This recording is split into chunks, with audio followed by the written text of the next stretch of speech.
หมายสูงพี่น้องผู้ปันแห่งสื่อข่าวแซนมีเดียเขาดังเสียงนะครับเมื่อใดก็แม่นงานในวันที่4เดือนธันวาคม2566นะครับบุญดาเนอร์รายการข่าวขาดตอนในคณะเดียวดังข่าวเงาเกี่ยวกับไปลองเพชรแลอันมินออนไลน์เตปันแลอันกูเจเมืองเจ้าคือเขินไหลนะครับแล้วก็เดี๋ยวดังข่าวเงาต้นฝั่งเมืองมันมาตกฝั่งไทยนะครับเนาะให้เรามีแห่งการเมืองมันอันมาเก็บหมักผิดตีผังเมืองไทยรุดได้กว่า3เกาะนะฮะเนาะเดี๋ยวเรื่องข่าวเงาจะในเซลก็มาผักตอนปันพี่น้องเขากว่านะครับตีบางกลุ่มโลปองจึงเข้าเมื่อในวันที่26เดือนธันวาคม2026นั้นนะครับมินออนไลน์รัดกว่าตีก็สร้างเมืองโฮมตุมอันยันเนอดีโมคาเลซีแลเพชรแลในเปลี่ยนปันจอมนาดลินก้วยจะปันตาคือกวนในครับเกี่ยวกับวิลองเตปันเพตาแลในเมื่อปี2023มันยามรัดมาอยู่เปกว่าต่อเมื่อเลียวก็มีพลายยุ่มย้ำก็บอกว่าได้รับศึกในมีดิโมคราซีแต่ดอกเบิ้งเจ้าอาณาในเป็นไรเพตาแลนั้นขยับเพราะในเพตาแลอันมันลาใน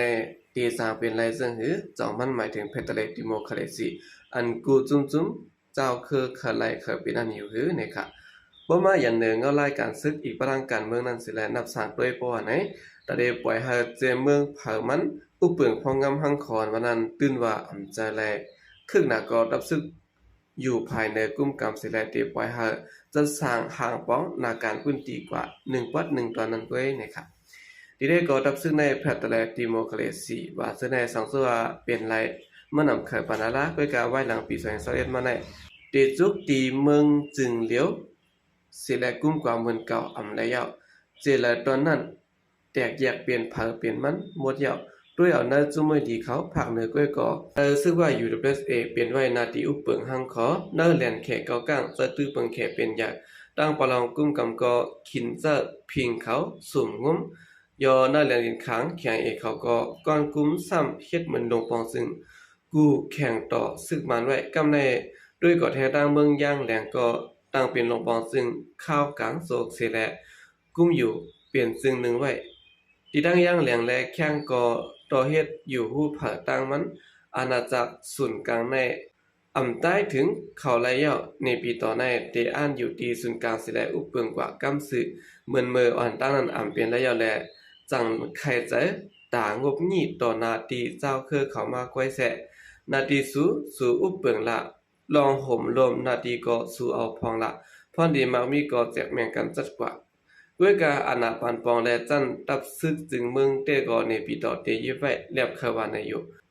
ละแทงไล่หนึ่งเจเมืองและเจเติงในเตแจกปันอาณาอุปเปิงพองอยู่ตาตอนดินขึ้นยาก็เตแจกปันแก้ดพองอยู่ด้วยกาว่าอาณาปันปองจึงเมืองว่าการพร้อมโฮมจึงเมืองว่าการตับจึงเมืองว่าเงินเงาตื่นล้างหินแหกคึกคายว่าแต่อยู่ที่ศูนย์กลางเตกุมกำเขาว่าในยอของลักเมืองมันปดกลางไว้มันก่อนป้อลมระยะแลในปีต่อในกาเลยย่อนยันซอนตาสิแลแหลกลายเรียนต่อเจอซุมเจ้าคือพองอยู่นะครับด้วยกะว่ารายเรียนมินออนไลน์ในจ่องแมนจอมเปิงพิตะเล5แมนแซดึกมีอยู่ในไปหับหันเก่าๆอันว่าเมืองโฮมตุ้มตีไลเปลี่ยนเปิงเลี้ยวอาณาปันป้องตีไลเปลี่ยนอันหนึ่งอันเลี้ยวดับซึกเขาไว้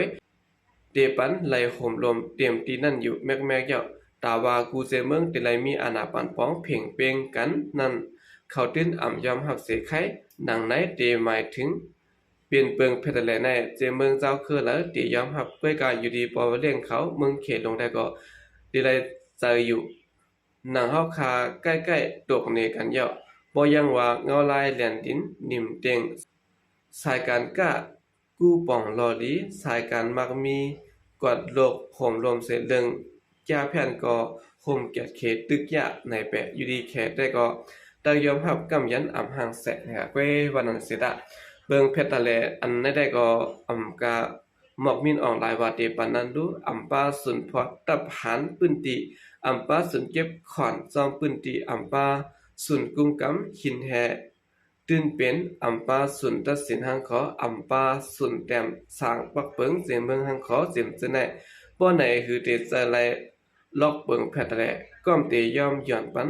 ลองสุนกันกุมกำ อ่อนอิดออดสิแลเนนาเตอว่าเปลี่ยนพัดได้แลก้อยได้ก็อำเปลี่ยนหลายแสนนะคะเนาะเพตแลอันตับซึกมาและดังเจ้าอาณาปานสืบปานหับหันในเปลี่ยนหลอกแจงแมงอาณาก้อยที่ศูนย์กลางในเสียมปึงตื่นมีไว้อาณาแป้งหนังปื้นตีกึ่งและนั่นอยู่ที่ศูนย์กลางแจกแมงปันในค่ะภายเจ้าคือหับหันจำเจเมืองอันมาคมดังปีทองตูในเจียมปึงดึงมีอาณาไว้ในอาณาเจนั้นตากำพองก้อย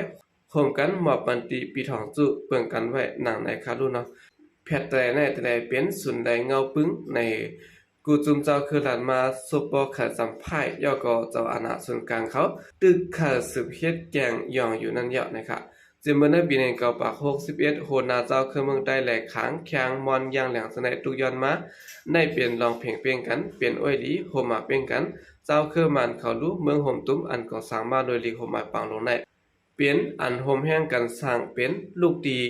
จึงเมืองผังมันอันดอดแล้วทางหางเสและมีอาณาปานปองห้างพางมันนั้นมาห่มห้อมกันโดยการจ่ายตัวก่อนนั้นยาวอ่ำจะอันอยู่ในจึงเมืองลูกเดียวเสและแต่กิ่งเป็นเจเมืองมาเตว่าอันอาถรรพ์มาเต็กลิบเต็กแหลงเสและจันละคอนตุมนั้นแค่นอ่ำใจอันวันนั้นมีสายปืนลิบขี้แตกแรงไว้เตอนาตั้นตายอยู่แสกคารุจังว่าแต้นตีสุดใดเพ่งเปลี่ยนกันกูเจ้าคือนั้นเตอันเอาสุดใดอุปเปิงปืนตีอ่อนมาเกี่ยวหลอกเลียนกันแข่งกำหนึ่งอยู่ในเหมือนตั้งอ่ำยอมนับสอนเปลี่ยนคือกลสั้นทันเปลี่ยนกันก้วยหืออ่ำนั้นก็ดับซึกอีกจุมเจ้าอาณาศูนย์กลางในตื่นอ่ำมีสาขาก่อสร้างลองเพ่งเป่งจอมทำเสียอิทาในเตเปลี่ยนเขาทำลงตาเส้นหุ่นมาเขาเอางำเงากวางก้ากว่าเมื่อหน้าข้าวไก่อยู่นะคะในก็เป็นข่าวงาวนะคะเนาะอันนั้นก็ข้อทักษะนะครับเกี่ยวกับในหัวข้อมีว่าแพทย์อะไรอันมินออนไลน์เตปันแดอันกูเจเมืองเจ้าคือเขาไหลเป็นอีสังนะเนาะสืบเสแล้วเขาขึ้นมาถ่อมด้วยข่าวงาวเกี่ยวกับเรื่องเครื่องต้นตีเมืองย่างเผิกไหลมาตุกฝั่งไทยมีคนตาย3เกาะป่อแม่ลูกตายมาเจ็บ2เกาะนะครับในวันที่2เดือนธันวาคม26ปนมาในแหเนาะที่เจเวียงเมียวัดติเมืองย่างเผิกนั่นนะตับซึกย่างเผิกเขียนเอาไว้ได้ดังตับซึกมันได้เปลี่ยนปางตึกกันเฮาย่างไว้เสร็จแล้วถึงมาข่าวยามใบวันเครื่องมินต้นหอยหมักตกมาฝั่งไทยแลแห่งการ3เกาะป่อแม่ลูกได้ลูกตายกว่าเสอันมาเจ็บซ้ำเตมี3เกาะนะครับตั้งภายเจ้าหน้าที่ห้องปลิกดีจิเวงพบพระเจดันตะหลักไว้ทางสื่อข่าวว่าเมื่อขยามไว้วันนั้นหมักลงตกแตกในส่วนหมักผิดกวนวันอันมีตีในวันหมอเกิดไทยเนี่ยเนาะวาเละเวียงพบพระในแลจังไดกว่ากดทัดด้วยนะครับจังไรหันกวนวันตั้งน้ำอ่อนกันด้วยเครื่องมินตรนผ่าสายตนไม่เสร็จแล้วเสียนตกไว้เตียนยันไกลกันหมอก10มีดาซ้ำไรหันจากหมากพุ่งแตกหมากเมื่อไว้เสลายปามกับเป็นลูกดินลงกว่าได้ฮู้ว่าเมื่อแห่งการเขาตึกกินจางปิดหมากพิษอยู่ในส่วนนั้นได้หันคือมินอ่อนลำหนึ่งอำนันต้นมินมาเสลายมาผ่าสัตว์ต้นไม่ลงเหยาะหยาดโดมาติเนลินเสลายเฮ็ดให้มาขายอายุ25ปีนี่ค่ะเนาะไรหันอ่อนตั้งเปิ้นเสลายโจปาผมมันอ่องตุยะอายุ37ปีกว่าด้วยจอมกันนะครับลูกชายเขาอายุ11ขวบและก้นเหตุการณ์เขาก็จ้อมกว่าภายหลังพ้องเมื่อเขาก็เพียวหิมนั้นมากลงอันปามาจอมเครื่องต้นแตกสะและไล่จังไล่เตื้อมาเจ็บนะครับภายจอดำเขามาหามเอากว่าสองห้องยาไว้กับว่ามาขายข้าว3ก็ประมาณลูกได้ก็ได้รู้เสียงกว่าจอมตั้งกึดแทงแห่งกัน2ก็มองคิดดูอายุ31ปีและม่านนายอายุ30ปีก็มาเสียพาอย่างเสียได้เข้าห้องการ ICUไว้นะครับร่างภายเจ้าหน้าที่ไทยเขามากวดทัดนักพื้นที่นั้นเสียแล้วเอาเจอแค่กังไว้อำปันเผเข้ามาจำบ้านนั้นก็เก็บซิมจากหมากและต้นอันจางเป็นเพศนั้นกว่าอยู่นะครับยันเปิดบางตึกเขาแห่งและก้นวันผังเมืองย่างเผิกไล่ปากก็อ่อนกันคำนำ2อย่างเสียแล้วปลายเขามาซ่อมติดดังผังไทยนะครับอันนี้ก็